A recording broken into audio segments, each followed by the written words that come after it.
रिश्वत का खेल। तेनालीराम कुछ दिनों से राज दरबार में नहीं आ रहा था, जिसका फायदा उठाते हुए उसके विरोधियों ने महाराज के कान भरने शुरू कर दिए। उनमें से एक विरोधी महाराज से बोला, महाराज, तेनालीराम रिश्वतखोर है। दूसरा बोला, महाराज, वह जिसको जितना बड़ा पुरस्कार दिलवाता है उससे उतनी बड़ी रिश्वत ले लेता है। अब रोज दरबार में महाराज को ये सुनने को मिलता था, जिससे महाराज को भी तेनालीराम पर शक होने लगा।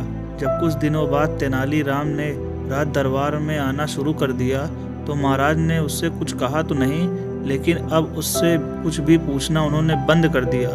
अब तेनालीरामन को भी लगने लगा कि उसके पीछे जरूर कुछ बात हुई है, जिसकी वजह से महाराज ने उसे पूछना बिल्कुल बंद कर दिया।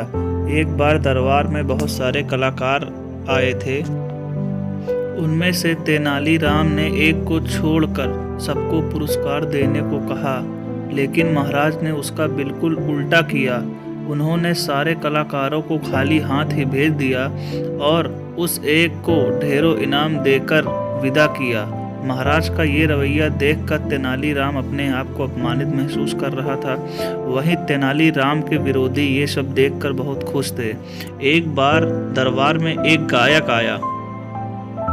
उसने अपनी कला का प्रदर्शन करने के लिए महाराज की आज्ञा मांगी। महाराज ने अगले दिन उसे संगीतशाला में आकर अपनी कला का प्रदर्शन करने का आदेश किया। अगले दिन उस गायक का प्रदर्शन देखने के लिए संगीतशाला में काफ़ी भीड़ जमा हो गई थी। महाराज के आते ही उसने गायन शुरू किया तो चारों ओर वाह वाह होने लगी। गायन समाप्त होते ही तेनालीराम बोला, उसने बहुत अच्छा प्रदर्शन किया है। मैंने तुम्हारे जैसा कलाकार आज तक नहीं देखा।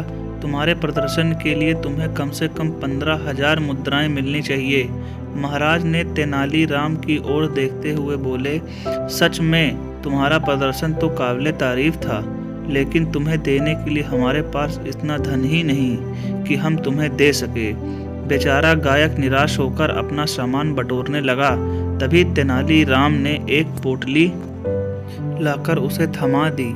तभी राजपुरोहित बोला, ये तो महाराज का अपमान हो रहा है। जब आप उस कलाकार को कुछ नहीं दिया तो तेनालीराम को देने की क्या जरूरत थी। यह सुनते ही महाराज गुस्से में लाल पीले हो गए। उन्होंने सैनिकों को तेनालीराम और गायक को पकड़कर अपने पास लाने का आदेश दिया। सैनिक गायक और तेनालीराम को पकड़कर महाराज के पास ले आए। महाराज ने एक सेवक से उसे छीनकर, जैसे ही सेवक ने पोटली खोली तो उसमें मिट्टी का बर्तन था, जिसे देखकर वहां उपस्थित सभी लोग अचंभित थे। महाराज ने तेनालीराम से पूछा, तुमने ये खाली बर्तन क्यों दिया। तेनालीराम बोला, महाराज, यह गायक बहुत दूर से आपके पास आया था। मैंने सोचा पुरस्कार ना सही, कम से कम इस खाली बर्तन में वाई भरकर ले जाएगा, इसलिए मैंने ये खाली बर्तन इसे दे दिया। तेनालीराम का जवाब सुनते ही महाराज का गुस्सा फुर्र हो गया और उन्होंने उस गायक को 15,000 स्वर्ण मुद्राएं इनाम के रूप में दे दी। इस प्रकार तेनालीराम ने अपनी बुद्धि बल से अपने विरोधियों की चाल पर पानी फेर दिया।